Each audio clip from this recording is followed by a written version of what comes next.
ఆత్మజ్ఞానం పొందినవాడు ఈ రివర్స్లో ఉంటాడు. ఇప్పుడు దీన్ని బట్టి సెల్ఫ్ చెక్ చేసుకుంటే మనకు ఆత్మజ్ఞానం వచ్చిందా లేదా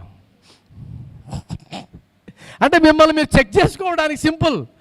ఇందాక నేను చెప్పినట్టుగా ఎవరైనా సినిమా చూడండి, సినిమా ఎండింగ్లో ఒక కార్డు పడుతుంది. ఏం కార్డు అది? శుభం అంటే అర్థం ఏంటి? సినిమా అయిపోతే శుభం, మన సినిమా అయిపోతే శుభం, కానీ మనం అటు ఫీల్ అవ్వడం లేదే. కాబట్టి ఇప్పుడు రేపటి నుంచి మీరు ప్రయత్నం చేసి దాంట్లో ఎంతవరకు మీరు సఫలీకృతులైనారో చెబితే అప్పుడు నెక్స్ట్ ఆత్మజ్ఞానం గురించి మాట్లాడుకుందాం. అర్థమైంది కదా? ఉన్నన్నాళ్ళు శాంతి లేదు, పోయేనాడు ఏమి రాదు, యాతన ఎందుకురా జీవా, వేదన ఎందుకురా జీవా, ఉన్నన్నాళ్ళు శాంతి లేదు, పోయేనాడు ఏమి రాదు, యాతన ఎందుకురా జీవా, వేదన ఎందుకురా జీవా. చిన్ననాటి వయసున నీవు ఆటపాటలు అంటావు, యౌవనము వచ్చిందంటే సుఖభోగములంటావు, ముసలితనము వచ్చిందా రోగబాధలు అంటావు, పోయే కాలము వచ్చిందంటే నా కర్మని అంటావు, పోయే కాలము వచ్చిందంటే నా కర్మని అంటావు. ఎన్ని నాళ్ళు ఈ మోహమురా, ఎన్ని నాళ్ళు ఈ దుఃఖమురా, ఆత్మజ్ఞానం తెలుసుకోవేరా, పరమశాంతిని పొందవేమిరా.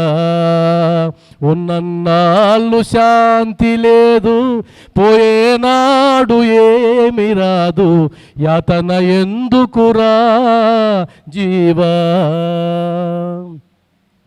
ధనము కావాలంటావు, పదవి కావాలంటావు, కీర్తి రావాలంటావు, హోదా పెరగాలంటావు, క్షణికమైన ఈ కోరికలు ఎన్నాళ్ళని విచారించవు, తుచ్చమైన ఈ ఆశలు పరమ సుఖము ఇవ్వలేవురా.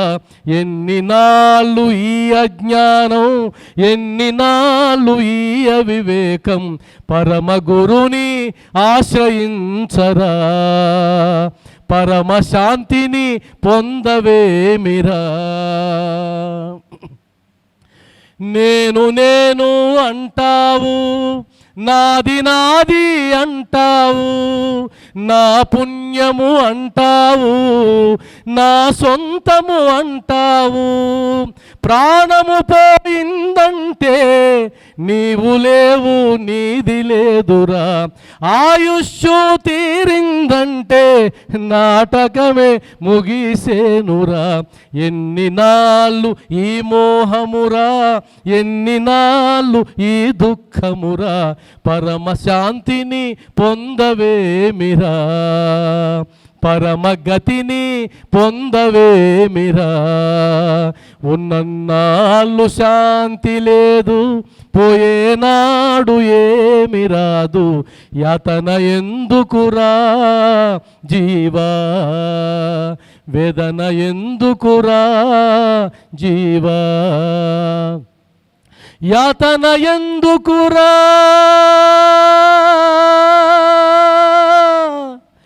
వేదన ఎందుకురా. షిరిడి సాయి ఉండగా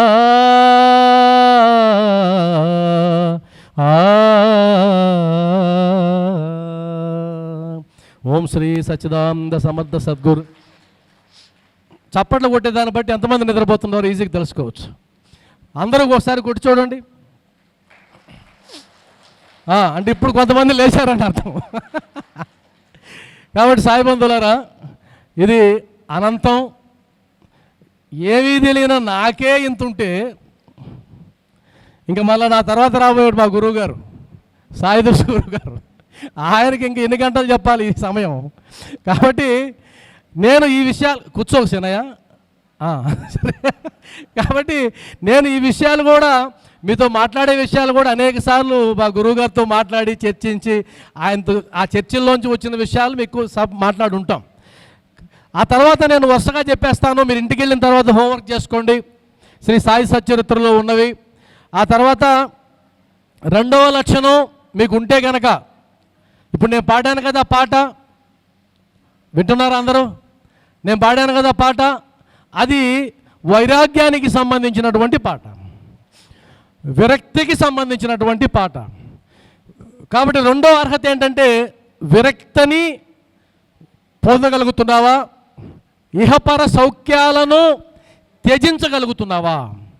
ఇప్పుడు నేను అది ఆపేశాను, ఆ ఫ్యాన్ ఆపేసిన తర్వాత నాకు కొద్ది కష్టమైంది. కానీ అది ఎందుకు ఆపాను, దాన్ని ఎందుకు ఆపానండి? అది ఆపకపోతే నా వాయిస్ నాకు క్లారిటీగా లేదు, నా వాయిస్ నాకు క్లారిటీ లేదు. నా వాయిస్ నాకు క్లారిటీగా వినిపించాలంటే ఆ పొందేటువంటి ఆ సుఖాన్ని కాస్త నేను టెంపరీగా పోస్ట్ పోన్ చేయాలి. ఇదే సీక్రెట్, ఇంకేం లేదు. కాబట్టి నీకు ఉండేటువంటి సుఖాలని నువ్వు త్యాగం చేయగలుగుతున్నావా? ఇహపర సుఖాలు అంటే మీరు మీ కుమారులకి వాళ్ళకి పెళ్ళిళ్ళు చేస్తుంటారు కదా, లక్షల రూపాయలు ఖర్చు పెట్టి. అంబానీలాగా 1000 కోట్లు పెట్టలేకపోయినా మనం మన స్తోమత వరకు పెడతాం. మరి ఆత్మజ్ఞాని పెడతాడా? మీకు ఆత్మజ్ఞానం వచ్చేసింది, రేపు ఉదయాన్నే మీ కొడుకు పెళ్ళి అంటాడు, మీ భార్య అంటుంది, ఏమండి పెళ్ళి అంగరంగ వైభవంగా చేయాలి. పిచ్చిదానా, ఏం వైభవం ఏంటి, ఇదంతా మాయ. ఒరే నాయన ఇలా రారా, ఎందుకురా తగిలించుకుంటావు, తగిలించుకో, నేను వదిలించుకోవాలని తాపత్రయపడుతుంటే నీకెందుకురా పెళ్ళి అంటాడు ఆత్మజ్ఞాని. ఒకసారి అని చూడండి రేపు. అంటే దాని అర్థం అది కఠినమే, కానీ ప్రాక్టీస్ చేస్తే మంచిదే. ప్రాక్టీస్ చేయండి, తప్పే ఉంది. అందువల్ల ఎవరైనా సరే ఆత్మజ్ఞాని ఒక పెళ్ళైన దంపతుల దగ్గరికి వెళ్ళి వాళ్ళకి షేక్ హ్యాండ్ ఇచ్చి అమ్మ విష్ యూ హ్యాపీ మ్యారేడ్ అనడు. ఇక్కడ ఆడందరూ హ్యాపీ, ఒక అమాయకుల్లారా ఎందుకురా చేసుకున్నారు పోయి అంటాడు ఆత్మజ్ఞాని. కాబట్టి ఇహపర సౌఖ్యాలు రెండింటినీ ఆత్మజ్ఞాని వదులుకోవడానికి సిద్ధపడతాడు. ఇప్పుడు స్వర్గానికి పోవాలని చూస్తారు. ఎన్టీ రామారావు సినిమా కూడా చూపించారు మనకు, యమగోళ సినిమాలో స్వర్గం ఎలా ఉంటుందో చూపించాడు, నరకం ఎలా ఉంటుందో చూపించాడు. అందువల్ల పూజారులు ఏం చేస్తారంటే నరకలోక ప్రాప్తిరస్తంతా కొడతాడని, దక్షిణ ఇవ్వడని ఏం చేస్తాడు, స్వర్గలోక ప్రాప్తిరస్తు అంటాడు. బాబా ఏమంటాడంటే అది కూడా వదులుకోరా ఉండకూడదు అంటాడు. ఎందుకని? ఏముంటుంది స్వర్గంలో? ఉంటే ఒక ముగ్గురు ఉంటారు, రంభ, ఓరోసి, మేనక, తిలోత్తమ, అవి కదా. అవి తుచ్చమైన సుఖాలు రా, ఆత్మజ్ఞానం చెప్తా ఉంది. స్వర్గం ఎందుకు నీకు? మరలా అది అయిపోగానే తీసేస్తారు, నరకానికి పంపిస్తారు. అక్కడ కూడా అయిపోతే భూలోకాన్ని తీసేస్తారు. కాబట్టి ఆత్మజ్ఞానం నేర్చుకోవాలంటే ముందు అర్హత ఏంటంటే ఇహపర సుఖాలు, అంటే భూమి మీద నీకు దొరికే సుఖాలు కానీ పరలోకంలో దొరికే సుఖాలు కానీ నాకు వద్దు, నేను వాటిని త్యాగం చేయదలుచుకున్నా. ఎందుకు అంటే ఆలోచించగా ఏదీ సుఖం లేదు. ప్రతి సుఖం వెనక దుఃఖం ఉంది, ప్రతి వస్తువులో సుఖము ఉంది, దుఃఖం ఉంది. నాకు ఈ సుఖమో వద్దు, ఆ దుఃఖమో వద్దు. కాబట్టి రామ్ రామ్ అని నువ్వు అనగలిగితే రెండో అర్హత కూడా సాధించేసావు. ఇక ఇప్పుడు మీకు అర్థమైపోయి ఉంటుంది అనమాట. మరి ఇలా సాధించాలంటే ఏం చేయాలి? భగవద్గీతను పెట్టుకోండి, సచ్చరిత్ర గ్రంథాన్ని పట్టుకోండి, ప్రాక్టీస్ చేస్తూ పోండి. ప్రాక్టికల్స్.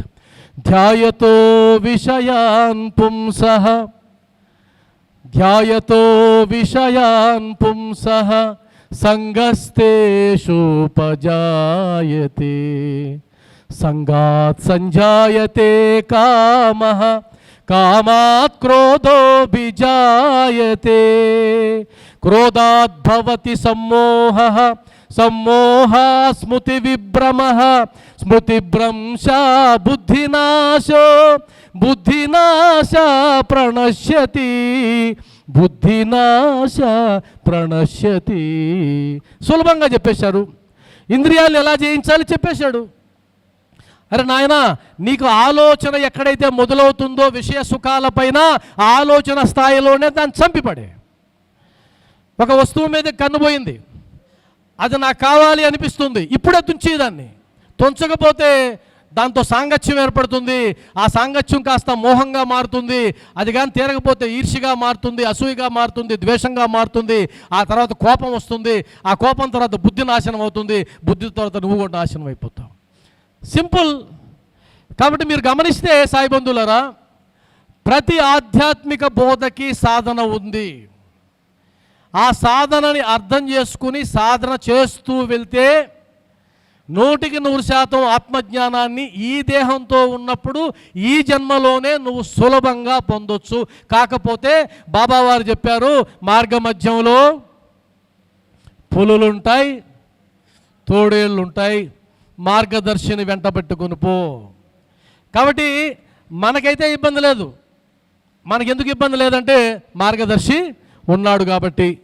తర్వాత పాప విమోచన పొందుట, ఇంద్రియాలను జయించుట, సరైన నడవడి, ప్రియమైన వానికంటే శ్రేయస్కరమైన వారిని కోరుట, తర్వాత గురువును ఆశ్రయించుట, ఇవన్నీ శ్రీ సాయి సచ్చరిత్రలో ఆత్మజ్ఞానాన్ని సంపాదించి అర్హతని సంపాదించడానికి ఉన్నటువంటి క్వాలిఫికేషన్స్.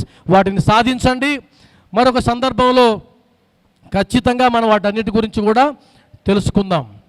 ఒకసారి గట్టిగా నాతో పలకండి, ఓం శ్రీ సచ్చిదానంద సమర్థ సద్గురు. ఆ మిగతాది మీరే. సాయినాథ్ మహారాజ్కి. ఓం శ్రీ సచ్చిదానంద సమర్థ సద్గురు సాయి. ఆత్మజ్ఞానం సంబంధించిన దాంట్లోనే ఒక అధ్యాయంలో ఏముంటుందంటే, ఆత్మజ్ఞానాన్ని సాధిస్తూ నీ విద్యుక్త ధర్మాన్ని విస్మరించవద్దు అని ఉంటుంది. కాబట్టి ఎంతమందికి మీ అమ్మలు బతుకున్నారో, అమ్మలు మీ అమ్మలు బతుకున్న వాళ్ళు ఒకసారి చేయిస్తారా? ఏమండి, అంతేనా? ఎక్కువ మందికి లేరా? ఉన్నారా? మీ నాన్నలు బతుకున్న వాళ్ళు, మీ నాన్నలు ఎంతమంది నాన్నలు బతుకున్నారు? త్వరగా వెళ్ళారా వాళ్ళు? త్వరగా సర్దుకున్నారు. ఎందుకంటే ఈరోజు విశేషం ఏంటంటే, సేనయ్య గారు పెట్టినటువంటి టాపిక్కి అనుగుణంగానే శ్రోతలు వచ్చారు. శ్రోతలు ఎక్కువ మంది 50 ఏళ్ళు 60 ఏళ్ళు దాటిన వాళ్ళే ఉన్నారు. అదే గనక యువకులందరూ కూర్చోబెట్టి ఇక్కడ ఆత్మజ్ఞానం అంటే 5 నిమిషాల్లో పరిగిస్తారు, వాళ్ళు ఎప్పుడో వెళ్ళిపోతారు. కాబట్టి గొప్ప విషయం ఇది. ఓం శ్రీ సచ్చిదానంద సమర్థ సద్గురు సాయినాథ్ మహారాజ్కి. అమ్మ గురించి ఒక పాట నేను పాడుతాను. అమ్మ గురించి పాడేటప్పుడు మీ అందరికీ ఒక సన్నివేశం గుర్తొస్తుంది. పాండురంగ మహత్యంలో గుర్తొస్తుంది కదా. తల్లిదండ్రులను విస్మరించి చివరికి ఆ పుండరీకుడు ఏ స్థాయికి వెళ్తాడు అనేది మన అందరికీ తెలుసు. అది చాలా ఇష్టమైన సన్నివేశం. ఆ సన్నివేశాన్ని మరలా ఎవరు తిరిగి షూట్ కూడా చేయలేరు, వల్ల కాదు. ఏ పాదసీమ కాశీ ప్రయాగాది పవిత్ర భూముల కన్నను విమలతరము, ఏ పాద పూజ రమాపతి చరణాబ్జ పూజల కన్నను పుణ్యతమము, ఏ పాద తీర్థము పాప సంతాపాగ్ని ఆర్పగా జాలిన అమృతధరము, ఏ పాద స్మరణ నాగేంద్ర శయను ధ్యానము కన్నను మహానందకరము, అట్టి పితరుల పదసేవ ఆత్మ మరచి ఇహ పరమ్ములకెడమై తపించువారి కావగలవారు లేరు ఈ జగాన వేరే, నన్ను మన్నించి బ్రోవుమో అమ్మా నాన్న. అద్భుతమైన ఆలాపన. అమ్మ నాన్నకి మించినటువంటి దైవం లేరు. మరలా మీరు తత్వంలోకి వెళ్ళిపోయి ఈ జన్మకే కదా వాళ్ళమ్మ, అంతకుముందు జన్మలో ఏ అమ్మ, ఈ వద్దు, మరలా ఎక్కడికో వెళ్ళిపోతుంది టాపిక్. కాబట్టి అమ్మని పూజించలేనివాడు, అమ్మని గౌరవించలేనివాడు, తండ్రిని గౌరవించలేనివాడు బాబా దగ్గరికి వచ్చి ఓం సాయి శ్రీ సాయి జయ జయ సాయి అంటే సటకాతో కొట్టి తరుగుతాడు. అవునా కదా? భార్యని ప్రేమించలేనివాడు, భార్యను గౌరవించలేనివాడు ఇక్కడికి వచ్చి ఉపన్యాసాలు చెప్తే ఒప్పుకోడు. ఒకవేళ అలాంటి ఉంటే మార్చి తీరుతాడు బాబావారు. అందువల్ల ఈ మధ్యకాలంలో గమనిస్తూ ఉంటే, ఇందాక ఎవరో చెప్పినట్టు గుర్తు నాకు, అమెరికాలో బిడ్డలుంటే ఒక బిడ్డను చదివించి మదనపల్లిలో ఒక తల్లిదండ్రులు అమెరికాకు పంపించి డాక్టర్ని చేస్తే ఊర్లో అంత గొప్పగా నా బిడ్డ అమెరికాలో డాక్టరు, హాస్పిటల్ కట్టాడు అని చెప్పుకుంటూ ఉంటే ఆయన అప్పుడప్పుడు 5 సంవత్సరాలకు ఒకసారి బాగా మంది మార్బలంతో బాగా డబ్బులు తీసుకొచ్చి పంచుతూ ఉంటే మురిసిపోయినారు ఆ తల్లిదండ్రులు. కానీ చివరికి వచ్చేసరికి నాన్నకి ఆరోగ్యం బాగాలేకుండా వచ్చింది. నాన్నకి బాగా కాకుండా వచ్చేసరికి హాస్పిటల్లో చేర్చారు. పెద్ద ఒకటే, ఎవరు లేరు. అప్పుడు అర్థమైంది బిడ్డలు దూరంగా ఉంటే ఏం జరుగుతుందో అని. అప్పటిదాకా అర్థం కాలేదు. ఆ తర్వాత వేరే వాళ్ళకి చెప్పి, అమ్మ మా అబ్బాయికి ఫోన్ చేయండి అంటే వాళ్ళు ఫోన్ చేశారు. అయ్యా మీ నాన్నగారు హాస్పిటల్లో ఉన్నారు, కష్టమని చెప్తున్నారు అని అంటే, ఏమండి నేను మరలా మాట్లాడతాను ప్లీజ్ అని పెట్టేశాడు. మరలా చేశారు, మరలా బిజీ, మరలా చేశాడు బిజీ. రాత్రి 10 గంటలకి వాడు చేశాడు మరలా అమెరికా నుంచి. ఏంటో ఉదయం నుంచి మాట్లాడుతున్నారు అన్నాడు. అప్పటిదాకా వెళ్ళావాడు అసలు. అప్పుడు చెప్పాడు, నాన్నగారు హాస్పిటల్లో ఉన్నాడండి, చివరి దశలో ఉన్నాడు, నిన్ను కలవరిస్తున్నాడు, బిడ్డొచ్చాడా అంటున్నాడు, మీరు అర్జెంటుగా 10 రండి అంటే వాడు అన్నాడు, పిచ్చోళ్ళ మీరు, ఇదేమన్నా పక్కన అనకాపల్లె అమెరికా, టికెట్లు దొరకవు, హాస్పిటల్లో బిజీ, నేను కుదరదు, ఏమంత కొంప మునిగింది అన్నాడట. కొంప మునిగేది ఏందయ్యా, మీ నాన్నగారు పోయేటట్టున్నారు అంటే, పోయినారా అన్నా అంట. పోయినారా, పోలేదు కదా, పోతే చేయండి. అర్థమైందా? ఆ తల్లికి చెప్పలేక చెప్పాడు ఆ ఊరు పెద్ద ఆయన వచ్చి, అమ్మా నువ్వు ఆశలు పెట్టుకుంటున్నావు, అవన్నీ వద్దులేండి, మేము ఉన్నాం మీకు అని. కాదు నాయనా, ఏమన్నాడు బిడ్డ, ఏం చెప్తారు? ఆ రోజు రాత్రి 12 గంటలకి వాళ్ళ నాన్న ఆ బిడ్డని కలవరిస్తూ కన్నుమూశాడు. అప్పుడు అడిగి వచ్చారు, ఏనాయనా మా అబ్బాయికి ఫోన్ చేసి, అమ్మా మీ అబ్బాయికి ఫోన్ చేస్తే ఈ మాట అన్నాడు, ఇప్పుడు చేయమంటారా? పోయాడు కదా ఆయన. ఆమె కాళ్ళు పట్టుకుని చేయొద్దు, నేను ఇప్పుడు దాకా నా బిడ్డ అనుకున్నా, నాకు బిడ్డొద్దు, కడ చూపు కూడా ఇవ్వలేని బిడ్డ నాకు వద్దు అని మీ పాదాలు పట్టుకుంటా, నాకు ఒక సహాయం చేయండి. ఆయన చనిపోయినట్టు వాడికి చెప్పొద్దు, రేపు నేను చనిపోయినా వాడికి చెప్పొద్దు అని ప్రమాణం చేయించుకునింది. ఆ తల్లితో నేను తర్వాత మాట్లాడా. అసలు ఏడవందే ఉండలేము. నాకు వేరే వాళ్ళు కథ చెప్తే మాట్లాడాలనిపించింది. ఎంత దారుణం అంటే, అదే జ్ఞానం యొక్క విలువ, అదే నేర్పించాల్సింది బిడ్డలకి కాదు కదా. అందువల్ల ఒకసారి అమ్మ నాన్నలని ప్రేమించే బిడ్డలు ఎవరన్నా ఉంటే వాళ్ళందరికీ శిరస్సు ఉంచి నమస్కారం తెలియజేసుకుంటూ ఉన్నాం.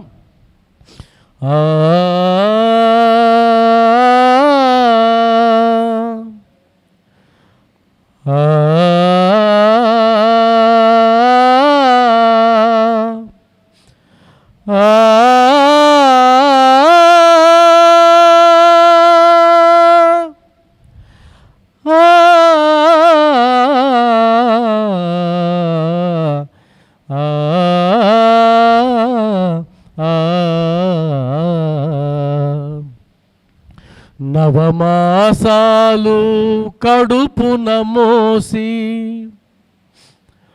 నవమాసాలు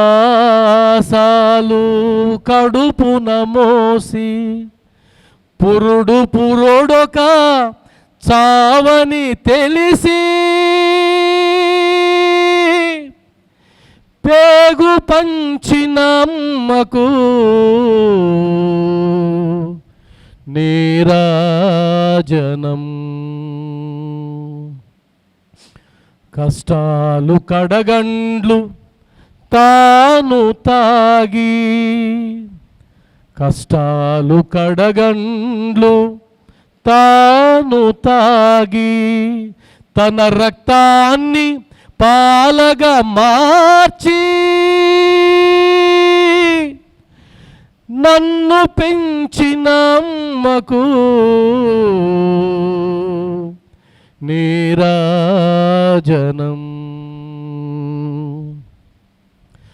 బోసి నవ్వుల చూసి బాధలను దిగమింగి, బోసినౌల చూసి బాధలను దిగమింగి పాల బుగ్గల చూసి పరవశించి కరుణ చూపిన అమ్మకు నీరాజనం.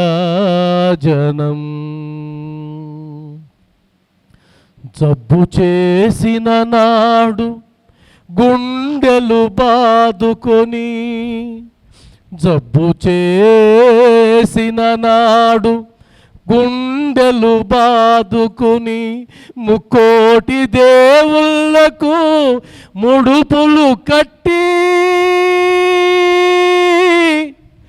కంటికి రెప్పగా కాచిన అమ్మకు నీరాజనం. ఆలి మాటలు నమ్మి అలుసు చేసిన నాడు, ఆలి మాటలు నమ్మి అలుసు చేసిన నాడు ఆదరించక తనను మోసగించిన నాడు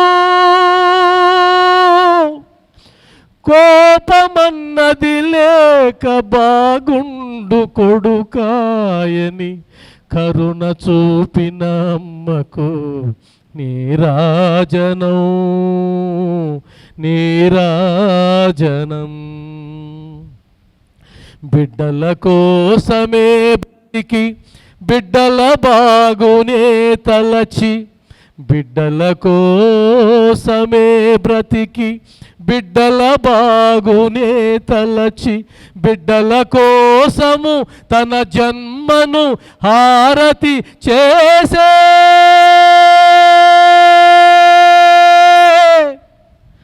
త్యాగమూర్తి అమ్మకు నీరాజనం, నీరాజనం, నీరాజనం, నీరాజనం, నీరాజనం. స్వస్తి.